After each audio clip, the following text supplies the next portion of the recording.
previous segment, we discussed the agricultural revolution as a deal between humans and plants. But this deal affected animals as well. The domestication of humans and of plants like wheat was accompanied by the domestication of animals such as goats and sheep and pigs and chickens. The process of domestication of animals may have begun with selective hunting. This is one theory about how humans domesticated animals. Humans who hunted, for example, wild sheep learned that it was to their advantage to hunt, to be very selective in their hunting, to kill mainly the adult rams, the males, and the old or sick sheep, and to spare, not to kill, not to hunt, the fertile females and the young lambs. Otherwise, within a very short time, there won't be any sheep left. So it began with selective hunting. The second step on the way to domestication was that when people started not only to be very careful about which animals to hunt and which not, but to protect the herd in its entirety against other predators, driving away lions and wolves and rival human bands, because this is our herd, we live from hunting it, we don't want anybody else to hunt it. It was still wild sheep, but people put more effort into defending these wild sheep. The next stage was then when the human band might have confined the herd of sheep inside, say, a narrow gorge, which they block the entrance, in order to better control and better defend this herd of wild sheep against rivals like wolves and other humans. And finally, the last stage on the way to domestication was when people began to make more and more careful selection among the sheep in order to tailor them to human needs. For example, the most aggressive rams, the most aggressive males, those that showed the greatest resistance to the human intervention in the life of the herd, they were the ones who were slaughtered first, who were killed first. Similarly, the sheep, the females, who were the skinniest and the most inquisitive, they were killed first, because shepherds, they are not very fond of curious sheep who wander around here and there and have their own ideas about how to run their lives. And this is how, with each passing generation, the sheep, now controlled by humans, became more and more fat, more and more submissive, less and less curious, and they became domesticated sheep. This is one scenario about how animals like sheep and goats and chickens were domesticated.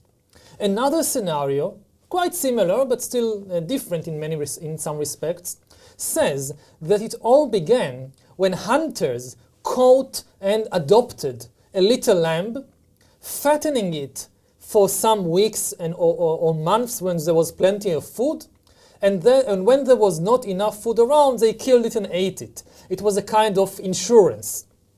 At some stage, hunters began to keep a greater number of such lambs all the time in case there is some trouble in getting other kinds of food. And some of these lambs that people kept and fed and then slaughtered, they grew and they reached puberty. They became adult sheep and rams, and they began to procreate. Again, when people had all these sheep that they controlled, they preferred to slaughter, when they had to slaughter a sheep or a ram, they preferred to slaughter the most aggressive and most unruly sheep first, whereas the most submissive, more appealing sheep, they were allowed to live a bit longer and procreate. And the result was that over the generations, you had a herd of domesticated and submissive sheep that humans shaped for their own needs. Roughly the same thing probably happened with other animals like goats and cows and chickens and horses and so forth. So this is how scholars explain the domestication of animals. Such domesticated animals, they were important to people because they provided them with food, like meat and milk and eggs. They provided humans with all kinds of raw materials like skins and wool. And they provided humans more and more with muscle power, transportation, plowing the field, grinding grains, and all kinds of other tasks, which previously humans had to do themselves with the power of their muscles, were now increasingly done by domesticated animals like oxen and horses and donkeys and so forth. And as humans spread around the world, so also their domesticated animals spread with them around the world. 10,000 years ago, if you went back 10,000 years ago to the beginning of the agricultural revolution, you would have found that in the whole world there are not more than a few million sheep, a few million cattle, goats, pigs, and chickens, and that they are mostly restricted to certain areas in Afro-Asia. In most of the world, you could not find chickens or cows or sheep or horses. Today, in contrast, the world contains about 1 billion sheep, about 1 billion pigs, about 1.5 billion cattle, and more than 25 billion chickens. And they are everywhere. The domesticated chicken is the most widespread fowl ever, the most widespread bird ever to live on Earth. Domesticated cattle, pigs, and sheep are the second, third, and fourth most widespread large mammals in the world, after, of course, Homo sapiens. So from a narrow evolutionary perspective, which, as we saw earlier, measures the success of a species by the number of DNA copies, the agricultural revolution was a wonderful success for chickens and cattle and pigs and sheep and goats. Unfortunately, the evolutionary perspective is an incomplete measure of success because it judges everything simply by the criteria of survival and reproduction and DNA copies, and gives no importance to questions of individual suffering and individual happiness. Evolution does not care what animals feel, it cares only how many copies of their DNA exist in the world. Now, domesticated chickens and cattle may very well be an evolutionary success story in terms of DNA copies, but at the same time, they are among the most miserable creatures that ever lived on Earth. If you did a contest, an imaginary contest, who is the most miserable animal that ever lived on Earth, then probably for the gold medal, the main contenders would be domesticated chickens, domesticated pigs, and domesticated cows. They would be the contenders for gold, silver, and bronze medal. This is because the domestication of animals, even though it was a huge success in terms of spreading them around, was founded on a series of brutal practices that became only more and more cruel and brutal as the centuries and millennia passed. The natural lifespan of a wild chicken is about 7 to 12 years, and the natural lifespan of cattle, of bulls and cows, is about 20-25 years.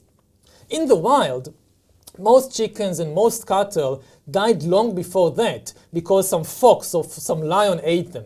But still, they had a fair chance of living, if not for 20 years, at least for a respectable numbers of years, like say 10 years. In contrast, the vast majority of domesticated chickens and cattle and pigs are slaughtered at the age of between a few weeks and a few months, because this has always been the optimal slaughtering age from an economic perspective. Why keep feeding a pig for say 5 years if it had already reached its maximum weight after 6 months? So you slaughter it after 6 months. It makes a lot of economic sense. Now, there are domesticated animals like egg-laying hens and dairy cows and draft animals like horses and oxen that are allowed and were allowed to live for many more years by their human owners. But the price was enslavement to a very draconian regime of exploitation and subjugation to a way of life which was usually very different, very alien to the urges and desires of the animals themselves. It's reasonable to assume, for example, that bulls prefer to spend their days wandering over the open prairies in the company of other bulls and cows and calves, and not to spend their day pulling carts and plowing fields. Also, in order to turn bulls and horses and donkeys and camels and so forth into obedient draft animals that do all these jobs for humans, their natural instincts and their social ties had to be broken, their aggression and their sexuality had to be contained, and the freedom of movement had to be withheld, stopped. Farmers, during the agricultural revolution and later, developed all kinds of techniques to do so, such as, for example, locking animals inside pens and cages, bridling animals with harnesses and leashes, training animals with the use of whips and cattle prods and so forth, and also mutilating animals. The process of taming an animal, a species of animal, almost always involves the castration of the males. Why castrate the males? For several important reasons. It restrains male aggression. Males who are castrated are less aggressive, so it's easier to control them. And also, by castrating most of the males, it enables humans to selectively control the procreation of the herd. You choose, you have, say, 10 bulls in your herd. You want all the calves of the next generation to be the sons and daughters of this particular bull. So you castrate all the other bulls and turn them into oxen, and only this bull goes on to impregnate the cows. And this is how humans control the qualities. Like you take the tamest bull, the bull who is least aggressive, and you don't castrate him, and then you can expect that the next generation of cows and bulls will also be less aggressive and more open to human manipulation. You can see here before you a painting from an Egyptian grave made about 1200 BC, about 3,000 years ago. It shows you a typical agricultural scene of a peasant, an Egyptian peasant, plowing a field. But look at this picture from not the viewpoint of the peasant. Try to look at this picture from the viewpoint of the oxen. You see before you a pair of oxen which are yoked to the plow. How do you think they feel about what is happening? In the wild, their ancestors, their cattle ancestors, roamed freely as they pleased in big herds with complex social structures. In contrast, the castrated and domesticated ox wasted most of his days, what he did most of his life, is to plow fields under the leash, under the yoke of humans, usually doing so alone or in pairs without much opportunity to forge social connections with other bulls and cows, and without having the opportunity to give expression to its social and emotional needs. When an ox could no longer pull the plow, it was simply slaughtered. Also, when you look at this picture, note the hunched position of the Egyptian farmer himself, who, much like the ox, spent his life in hard labor, which is not very suited either to the body or to the mind of Homo sapiens. Let's take another example from traditional societies about the fate of animals in agricultural societies.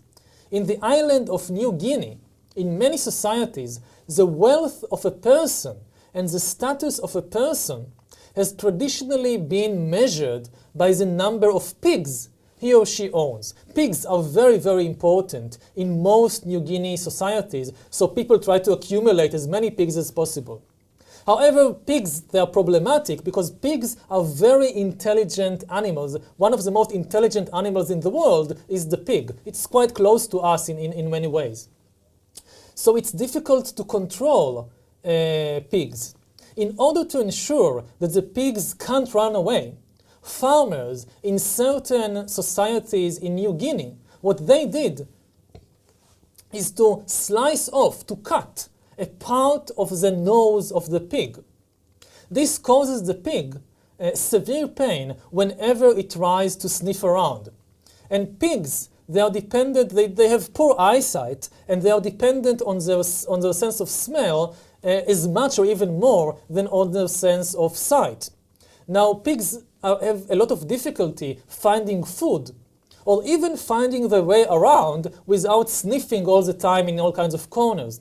So by cutting, mutilating the nose of the pig, the owners, the human owners, make the pig completely dependent on them, because the pig cannot run away and manage by itself when its nose is sliced.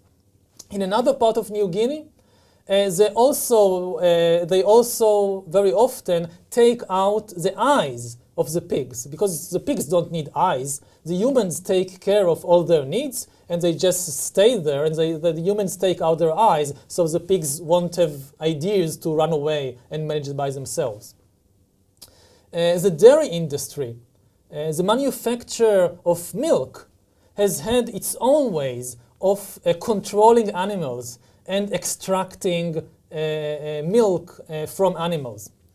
The fact that many people don't think about, but it's an obvious fact, cows, goats, and sheep produce milk only after they give birth to calves and kids and lambs, and only as long as these youngsters are suckling, because the milk of cows, it is meant to feed the children of the cow.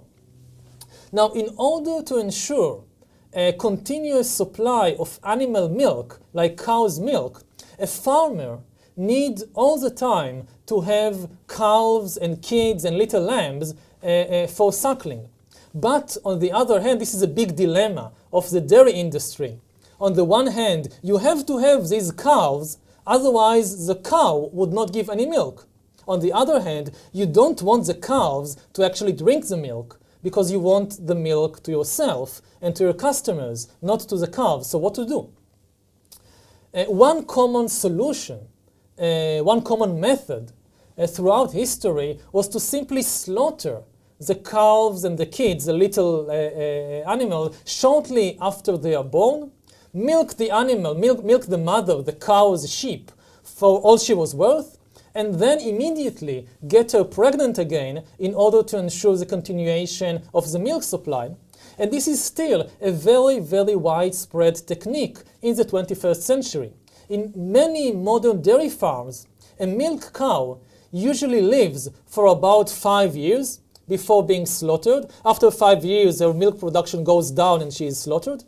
During these 5 years when she is alive, she is almost constantly pregnant, and she is fertilized within 60 to 120 days after giving birth to a previous offspring in order to preserve maximum milk production. What do they do with all the calves? The calves are separated from the mother, from the cow, shortly after birth. The females are usually reared to become the next generation of dairy cows, and the males are handed over to the care of the meat industry. They are used to make meat. Another method which is common in more traditional agricultural societies is to keep the calves and the kids near their mothers, near the nanny goats and near the cows, but prevent them by all kinds of tricks to suckle too much milk. The simplest way to do it is to allow the calf to come close to the cow, start suckling, but then drive it away once the milk starts flowing and milk the mother for the benefit of humans. This method has a big problem that it usually encounters resistance, both from the small animal, from the calf, and from the mother. So all kinds of shepherd tribes and agricultural societies invented all kinds of interesting tricks how to solve this problem. One method was to kill the calf, eat the flesh, and then stuff the skin. And then you present the stuffed calf, the stuffed offspring, to the mother, in order that the presence of this stuffed calf would encourage her milk production like it was a real calf. In the Sudan, there is a tribe called the Nuer tribe, which went as far as smearing stuffed calves with the urine of their mothers in order to counterfeit a familiar and live scent, again, in order to encourage the milk production of the mother. Another Nuer technique was to make a ring of thorns and tie it around the mouth of the calf so that when it comes to suckle milk from the mother, it will prick the mother and will cause the mother to resist suckling. And this is how you encourage the mother to produce milk, but you preserve the milk for humans. So there is good reason to believe that the agricultural revolution was a huge success for cows and chickens and pigs as a species, as a collective species. But it was a catastrophe for cows and chickens and pigs as individuals. And this gap between evolutionary success on the one hand and individual suffering on the other hand is perhaps the most important lesson that we can draw from the agricultural revolution. When we study the story of plants like wheat or rice or potatoes, maybe the purely evolutionary perspective that takes account only of DNA copies, maybe it makes sense. But when you study the fortunes of animals, such as cattle or sheep or Homo sapiens, animals with a complex world of sensations and emotions, we have to consider not only evolutionary success, but also what is the impact of this evolutionary success on the experiences of the individuals. And in the following lessons of this course, we will see again and again how a dramatic increase in the collective power and success of our species, Homo sapiens, went hand in hand with much individual suffering. The next lesson will be devoted to studying in greater depth how the agricultural revolution completely reshaped human society, how the agricultural revolution led to the rise of cities and kingdoms and empires, and we will see that this was a big increase in the collective power of humankind, but that it was not necessarily always good news for human beings and animals as individuals.